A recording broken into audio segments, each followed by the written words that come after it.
E o vídeo de hoje será sobre a NR10, que trata da segurança dos serviços em eletricidade. Trarei aqueles assuntos que realmente são cobrados, com destaque e ilustrações para facilitar seu aprendizado. Esta norma é extremamente cobrada, portanto, se você almeja o sucesso no estudo de segurança do trabalho, atenção total a este vídeo. Da aplicação da NR10. Esta norma se aplica às fases de geração, transmissão, distribuição e consumo. Esse tópico é muito importante, porque não só a fase de consumo, mas também geração, transmissão e distribuição se aplica a NR10. Esse item, as questões costumam excluir algum desses itens, e o que torna uma questão errada. Portanto, atente-se que a norma se aplica a todos esses quesitos, incluindo as etapas de projeto, construção, montagem, operação, manutenção das instalações elétricas e quaisquer trabalhos realizados nas suas proximidades, observando as normas técnicas oficiais estabelecidas pelos órgãos competentes, e na ausência destas normas ou omissão, deve-se seguir as normas internacionais cabíveis.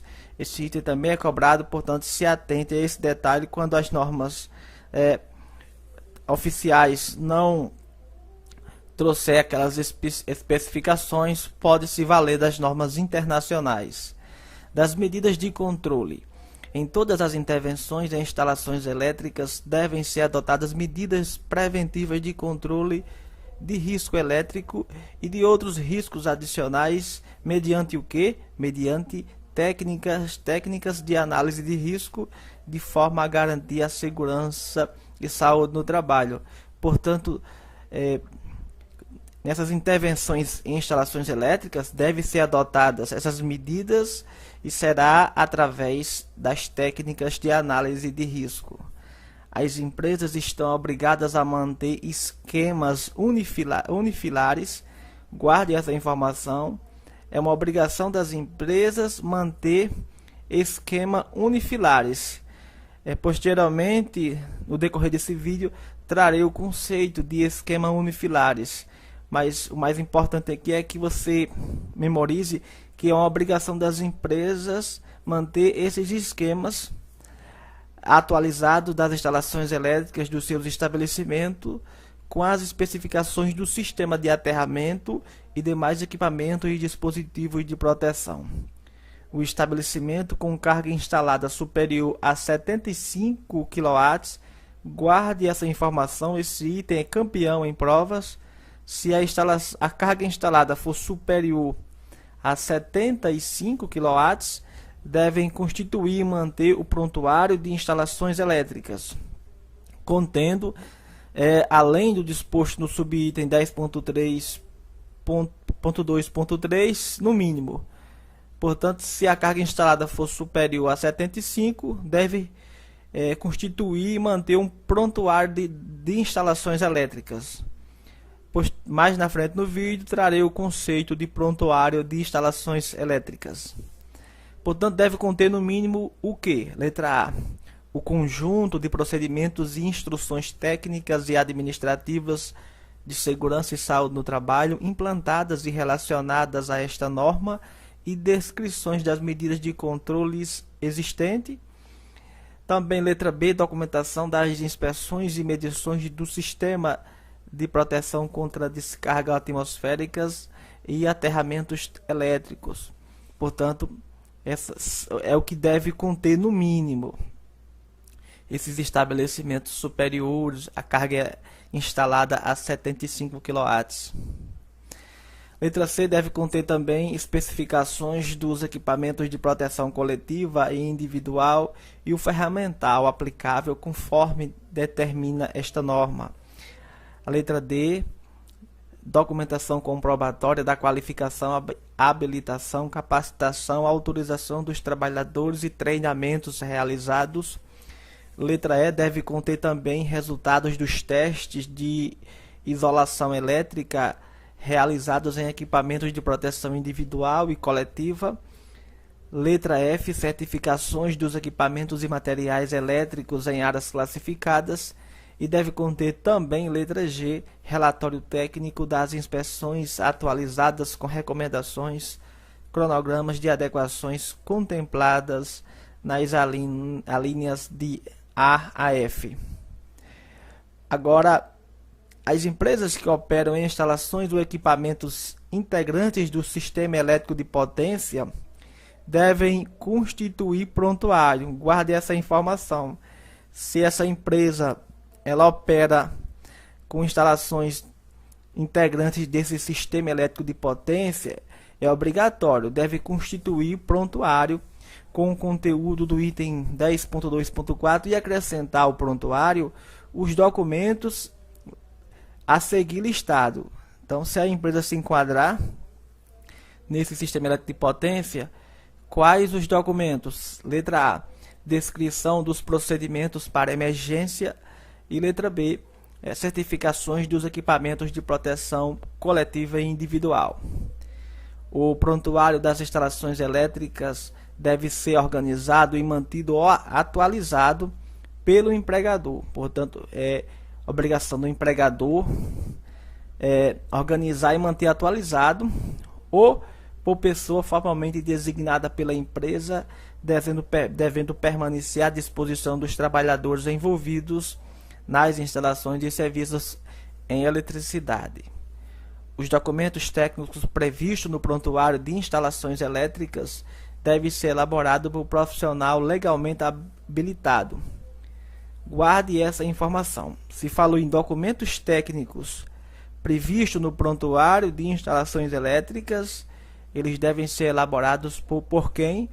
Por profissional legalmente habilitado.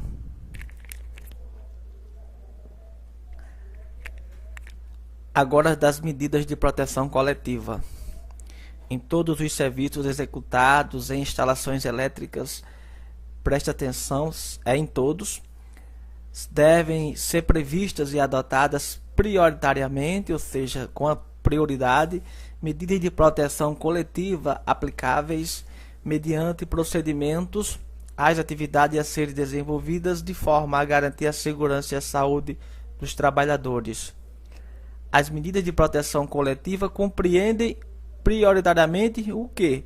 Guarde essa informação, pois esse item é muito cobrado. Prioritariamente, estas medidas de proteção coletiva, elas compreendem a desenergização elétrica, ou seja, a primeira prioridade é desenergizar, conforme estabelece esta norma, e na impossibilidade de desenergizar, deve-se empregar o emprego da atenção de segurança. Guarde essa informação.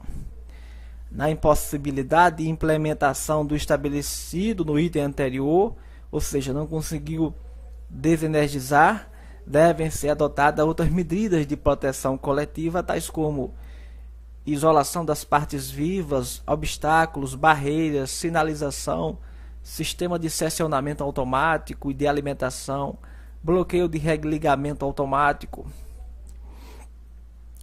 O aterramento das instalações elétricas, esse aterramento deve ser executado conforme regulamentação estabelecida pelos órgãos competentes e, na ausência destes órgãos competentes, deve atender às normas internacionais vigentes. Agora, das medidas de proteção individual. Nos trabalhos em instalações elétricas, conforme as medidas de proteção coletiva, nos trabalhos em instalações elétricas, quando as medidas de proteção coletiva forem tecnicamente inviáveis ou insuficientes, ou seja, não conseguiu se implementar medidas de proteção coletiva para controlar os riscos, devem ser adotados equipamentos de proteção individual, EPIs. Portanto, não conseguiu implementar medidas coletivas, e portanto deve ser adotado o EPI específico e adequado às atividades desenvolvidas em atendimento ao disposto ANR6. As vestimentas de trabalho devem ser adequadas às atividades, e estas vestimentas elas devem contemplar a condutibilidade, a inflamabilidade e, além disso, influências eletromagnéticas. Esse item despenca nas provas, guarde isso, essa informação. Falou de vestimentas de trabalho, elas devem ser adequadas e contemplar condutibilidade, inflamabilidade e, além disso, influências eletromagnéticas. É vedado o uso de adornos pessoais nos trabalhos com instalações elétricas ou em suas proximidades. Outro item extremamente cobrado. Portanto, não pode, nos trabalhos em instalações elétricas, portar adornos pessoais. É vedado, é proibido. Da segurança em projetos. É obrigatório que os projetos de instalações elétricas especifiquem dispositivos de desligamento de circuitos que possuam recursos para impedimento e reenergização, para sinalização de advertência com indicação da condição operativa. Portanto, é obrigatório possuir esses recursos de impedimento de reenergização. Todo projeto deve prever condições para a adoção de aterramento temporário. Outra informação importante, não há exceção. Todo projeto ele deve conter essas condições para a adoção de aterramento temporário. O projeto das instalações elétricas ele deve ficar à disposição dos trabalhadores autorizados, das autoridades competentes e de outras pessoas autorizadas pela empresa e deve ser mantido atualizado. Da segurança na construção, montagem, operação e manutenção. As instalações elétricas devem ser construídas, montadas, operadas, formuladas, ampliadas, reparadas e inspecionadas de forma a garantir a segurança e saúde dos trabalhadores e dos usuários e serem supervisionadas por profissional autorizado conforme disposto nesta norma. Portanto, deve garantir a segurança esses procedimentos nas instalações elétricas. Agora, da desenergização. Segurança em instalações elétricas desenergizadas. Somente serão consideradas desenergizadas as instalações elétricas liberadas para o trabalho mediante os procedimentos apropriados, obedecendo a sequência abaixo. Guarde essa sequência. Para uma rede ser considerada desenergizada, ela tem que obedecer a sequência que eu irei mostrar no próximo slide do vídeo. Portanto, grave essa sequência, porque despenca nas provas. Para ser considerada desenergizada, a sequência obedecida deve ser: primeiro, o seccionamento. Então, para ser desenergizado, primeiro o seccionamento. Segundo, o impedimento da reenergização, é o segundo passo.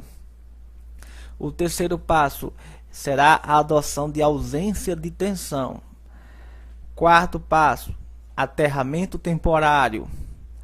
Quinto passo será a proteção dos elementos energizados. Portanto, releia várias vezes esses itens, pois despencam nas provas. E por fim, será a instalação da sinalização. Para a rede ser considerada desenergizada, primeiro o seccionamento e o último a instalação da sinalização. Guarde essa sequência, pois facilitará na hora da sua prova você memorizar que primeiro vem um seccionamento e por último a sinalização. Agora, para a reenergização, o estado de instalação desenergizada deve ser mantido até a autorização para a reenergização, devendo ser reenergizada, respeitada a sequência de procedimento abaixo. Agora, nós vamos falar da reenergização. Foi falado da desenergização, qual foi a sequência, e agora vamos falar da reenergização, qual é a sequência. Grave, porque é muito cobrado esse item. Para ser considerado reenergizada, primeiro tem que se tirar as ferramentas. Guarde essa informação. Qual o primeiro passo? Retirar as ferramentas. Segundo, retirada dos trabalhadores, é o segundo passo. Terceiro, remoção do aterramento temporário. Quarto, remoção da sinalização. Portanto, o quarto passo é remover a sinalização. E o quinto e último passo, se falando em redes reenergizadas, é o destravamento e religação. Relê esse quadro, pois vai fazer você acertar toda e qualquer tipo de questão desse tipo. Continuando, agora da segurança em instalações elétricas energizadas. As intervenções em instalações elétricas com tensão igual ou superior a 50 volts em corrente alternada ou superior a 120 volts em corrente contínua, elas somente podem ser realizadas por trabalhadores que atendam ao que se estabelece o item 10.8 desta norma. As operações elementares, como ligar e desligar circuitos elétricos, realizadas em baixa tensão, guarde essa informação, em baixa tensão, com materiais e equipamentos elétricos em perfeito estado de conservação, adequados para a operação, elas podem ser realizadas por qualquer pessoa não advertida. Item muito cobrado: se a operação for elementar, realizada em baixa tensão, então elas podem ser realizadas por qualquer pessoa não advertida. Dos trabalhos envolvendo alta tensão. Os serviços em instalações elétricas energizadas em alta tensão, bem como aqueles executados em sistema elétricos de potência, o SEP, Sistema Elétrico de Potência, não podem ser realizados individualmente. Item muito cobrado. Falou em serviço em alta tensão, não pode ser feito de modo individual. Agora, da habilitação, qualificação, capacitação e autorização dos trabalhadores. É considerado trabalhador qualificado. Essas definições são muito cobradas, portanto, guarde bem esses conceitos. O que vem a ser trabalhador qualificado? É aquele que comprovar curso específico na área elétrica reconhecido pelo Sistema Oficial de Ensino. Portanto, qualificado, curso específico. É considerado profissional legalmente habilitado o trabalhador previamente qualificado e com registro no órgão competente do Conselho de Classe. Portanto, o legalmente habilitado é aquele qualificado e com registro. E o trabalhador é considerado capacitado aquele que atenda às seguintes condições simultaneamente. Portanto, deve atender simultaneamente, ou seja, esses requisitos. Letra A. Receba a capacitação sob orientação e responsabilidade de profissional habilitado e autorizado. E além disso, letra B, ele deve trabalhar sob responsabilidade de profissional habilitado e autorizado. Portanto, se ele recebeu essa capacitação e ele trabalha sob responsabilidade, ele é capacitado. A capacitação só terá validade para a empresa que o capacitou e nas condições estabelecidas pelo profissional habilitado e autorizado responsável pela capacitação. Portanto, só vale para aquela empresa. Guarde essa informação, essa capacitação. Esse também é muito cobrado. São considerados trabalhadores autorizados, trabalhadores qualificados ou capacitados e os profissionais habilitados com a anuência formal da empresa. Devem ser realizado um treinamento de reciclagem bianual. Portanto, essa informação é importante. Qual o período de reciclagem? É um treinamento bianual, ou seja, a cada 2 anos e sempre que ocorrer alguma das situações a seguir. Ou seja, além dessa reciclagem, ela vai acontecer, letra A, quando? Troca da função ou mudança da empresa. Letra B, retorno de afastamento ao trabalho ou à inatividade por período superior a 3 meses, também para essa reciclagem de 2 anos. E letra C, ocorrer modificações significativas nas instalações elétricas ou troca de métodos dos processos de organização do trabalho.